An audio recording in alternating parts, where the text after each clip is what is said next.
Hey sport fans, welcome back. Patrick Barrett here, your favorite driver education guru and of course author and creator of Driver Ed in a Box. What's today's tip about? It's about night driving.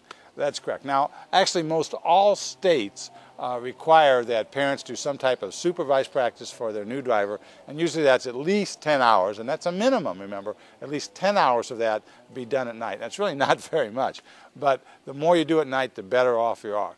Now, you wouldn't want to start someone at night driving because it's not really that advantageous, because we want to start in the daytime, preferably out in a parking lot where you can see a lot, you can see what's going on, you get a sense of looking way up ahead, you also get a sense of being able to expand that peripheral vision. At night you don't have that opportunity. Why? Because it's just dark and you can't see all that's going out there. So it's really not desirable to start training someone at night. I mean, I've done that, and believe me, the time we went to the daylight driving, it was like, whoa, what's all that's going on out here? Because at night there just wasn't enough light to see anything.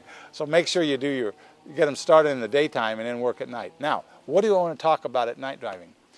Do the night driving in each area. That's right. Do it in the parking lot, do some in the neighborhood, do some in light traffic, do it in the heavy traffic, do it at freeway driving, and do some downtown and do some rural driving.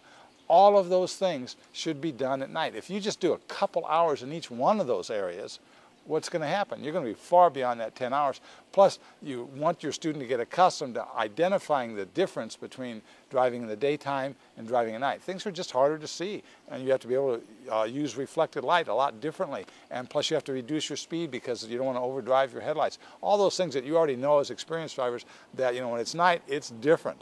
Plus, a lot of times at night, it's a little more dangerous because there's more people coming out of the bars, a little tipsy, okay? So, remember, practice at night driving in each of the areas and make sure you get plenty of practice in, even in the downtown area, especially where they have electric trains, because those things are almost silent and they're kind of hard to see, especially with all the buildings that come in. We'll talk about that in another session.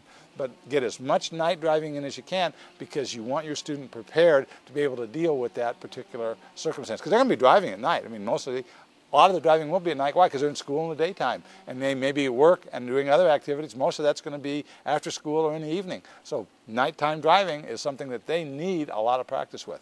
So remember, if you need any additional help, any resources at all, go to www.driveredinabox.com. Get any of our resources. We want to help you help save someone's life. And remember, when you practice, practice like your life depends on it, because it does. Again, this is Patrick Barrett saying bye now.